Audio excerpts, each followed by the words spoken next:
आऊज़ुबिल्लाहि मिनश्शैतानिर्रजीम बिस्मिल्लाहिर्रहमानिर्रहीम नहमदुहु व नसल्ली अला रसूलिहिल करीम। मैं इस वक्त डेरा नवाब साहिब में मौजूद हूँ। सादिकगढ़ पैलेस के बिल्कुल सामने नवाब सादिक मोहम्मद ख़ान साहब का पसंदीदा बाग, जिसे नर्सरी भी कहा जाता है, उसमें आपको उसी दौर में बनाई गई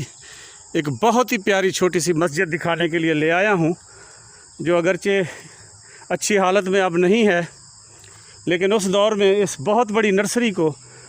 ये मैं आपको एक बार फिर बता दूं कि नवाब सादिक मोहम्मद ख़ान और उससे पहले जो नवाब बहावल अब्बासी साहब थे, उनकी ये पसंदीदा नर्सरी भी थी और ये बाग भी था। नर्सरी इसको इसलिए कहते हैं कि यहाँ मुख्तलिफ़ सब्ज़ियाँ उगाई जाती थी जो महल के मकीनों के इस्तेमाल में आती थी, और यहाँ मुख्तलिफ़ अक़साम के पौधे भी उगाए जाते थे जो फिर यहाँ से हासिल करके पूरी रियासत में जहाँ जहाँ अब्बासी नवाब साहिबान चाहते थे वहाँ फिर उनको लगाया जाता था, उन इमारतों की खूबसूरती के लिए, उन इमारतों में दिलकशी के लिए। और वो नायाब पौधे हुआ करते थे इस नर्सरी में जो लगे हुए हुआ करते थे। अब तो ये सिर्फ़ ऐसे समझें कि बाग की शक्ल में है, और वो नर्सरी का तो नामो निशान ही मिट गया है, क्योंकि अब ना रियासत रही, ना नवाब साहिबान वो रहे जो ख़ुद मुख्तियार थे, पूरे मालिक थे अपनी रियासत के, और अपनी मर्ज़ी के साथ हुक्म सादिर किया करते थे, और जो इस रियासत की भलाई के लिए, इन इलाक़ों की भलाई और ख़ूबसूरती के लिए उनसे हो सकता था वो किया करते थे। अब ये इसमें आम के बहुत ज़्यादा दरख्त हैं, और आमों के बागों का रिकॉर्ड समझे कि उस दौर में था बाग लगाने का अब्बासी नवाबों का, और हर किस्म के बेहतरीन आम उस ज़माने में लगाए गए आमों के दरख्त। और ये क्योंकि पसंदीदा तरीन फल है और आज भी पसंदीदा तरीन फल है, इंतहाई प्यारा मीठा और कुदरत का तोहफ़ा है ये, तो इसके दरख्त बहुत ज़्यादा लगाए गए। तो मैं अब आपको वो मस्जिद दिखा दूं जो इस नर्सरी, या इसको बाग कह लें, लेकिन इसको कहा नर्सरी जाता था। तो इस नर्सरी में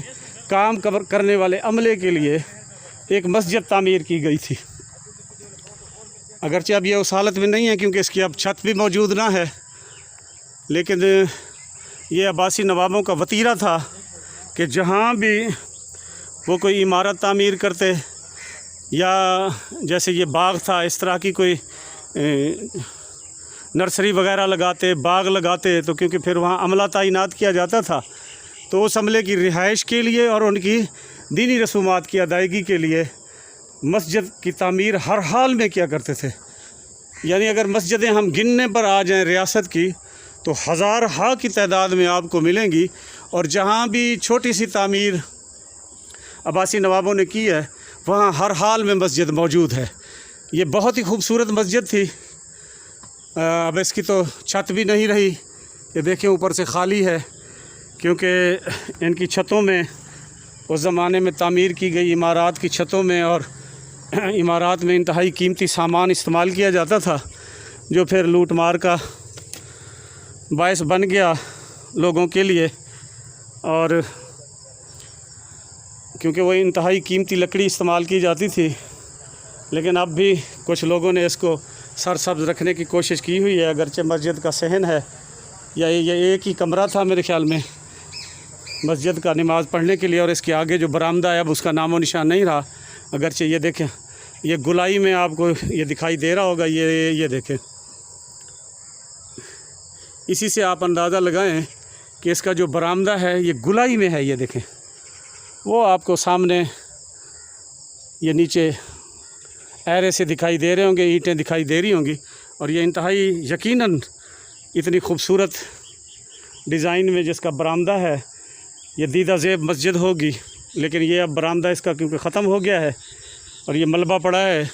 तो ये आगे वाला जो कमरा है जहाँ नमाज की अदायगी होती थी, अंदर इमाम साहब के ठहरने की जगह भी है, उसकी हालत भी नागुफ्ता बे है, क्योंकि छत तो रही नहीं। और फिर इसी नमाज़ पढ़ने वाले कमरे में ही जो दोस्त अहबाब यहाँ अब इस नर्सरी की हिफाजत में हैं, उन्होंने इसके अंदर ये 3 4 5 सब्ज़ बूटे से उगा दिए हैं। और झाड़ू तकरीबन जो इसकी सफाई है वो बता रही है कि रोज़ ही दी जाती है यहाँ। यकीनन कोई अब्बासी नवाबों से इंतहाई मोहब्बत करने वाला और अल्लाह के नाम पे जान देने वाला बंदा है, जो इस हालत में भी इसकी रोज़ाना सफाई कर रहा है। ये देखें आप, फ़र्श अभी चमक रहा है इसका बिल्कुल सफाई से। ये इसका इमाम साहब के ठहरने की जगह है और इसमें ये दीवार रखा दी जा दिखा ऐसी। और ये इसमें इसके अंदर ये जो सुराख है तेल रखने वाला, और यहाँ यकीनन वो वट सी भी होती होगी जो जलती होगी दिए की सूरत में, वो अभी तक असली हालत में ये पूरा दिया मौजूद है। आप देखें, यानी ये देखें कि 1966 में नवाब सादिक मोहम्मद ख़ान पंजुम अब्बासी साहब की वफ़ात हुई, और उससे बहुत अरसा पहले की ये बनाई हुई मस्जिद, यानी कि 100 साल से ज़्यादा पुरानी, तकरीबन आप इसको समझ लें कि 125 या 150 साल पुरानी ये मस्जिद है। लेकिन इसका वो सामने वाला इमाम मस्जिद के ठहरने की जगह और दिया रखने की जगह अपनी असली हालत में मौजूद है। ख़ास तौर पर दिया रखने का जगह में वो जो छोटा सा गड्ढा बना हुआ है तेल डालने वाला, और जहाँ वट लगाई जाती होगी वो रुई की, जिसको फिर जलाकर रोशन किया जाता था, वो ख़ूबसूरत तर्ज़ तामीर के साथ अभी तक यादगार के तौर पर महफूज है। तो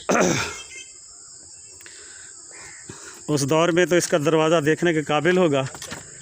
लेकिन अब अल्लाह के बंदे ने, जिसने भी ये किया है माशाअल्लाह, अल्लाह पाक उसको जज़ा दे, अब उसने ये दरवाज़ा बनाया हुआ है। ये देखें, इसी दरवाज़े को खोल के मैं अंदर गया हूँ और इसी को अब बंद कर दिया है। ये ईंटें उसी दौर की हैं। अब इस पर दरख्तों का भी बहुत गहरा साया है, जो यकीनन बग़ैर छत के भी सख्त गर्मी में यहाँ छाँव कर दिया करते होंगे। और अल्लाह का ये घर, इसकी सफाई बता रही है कि अभी भी आबाद है, और लोग यहाँ दीनी रसूमात की अदायगी के लिए, नमाज़ पढ़ने के लिए, तलावत करने के लिए यकीनन आते हैं। और यही एज़ाज़ है अब्बासी नवाबों का, सदका जारिया भी इसको समझ लें कि वो उस दौर में अपने दीन से मोहब्बत के सबूत के तौर पर जो इमारात तामीर करवा गए, दीनी मजहबी दरसगाहें, मसाजिद, उनमें आज भी दीनी फ़राइज़ की अदायगी हो रही है, और यकीनन इसका सवाब उनको पहुंच रहा होगा और उनके दर्जात बुलंद हो रहे होंगे। आप लोग भी इस रियासत के साबका नवाबों के लिए, जो हुक्मरानी के लिहाज से, किरदार के लिहाज से और आवाम से मोहब्बत करने के लिहाज से अपनी मिसाल आप थे, दुआ किया करें उनकी मग़फ़रत की, उनके दर्जात की बुलंदी की। अल्लाह पाक आपको सलामत रखे, अल्लाह पाक आपको सलामत रखे।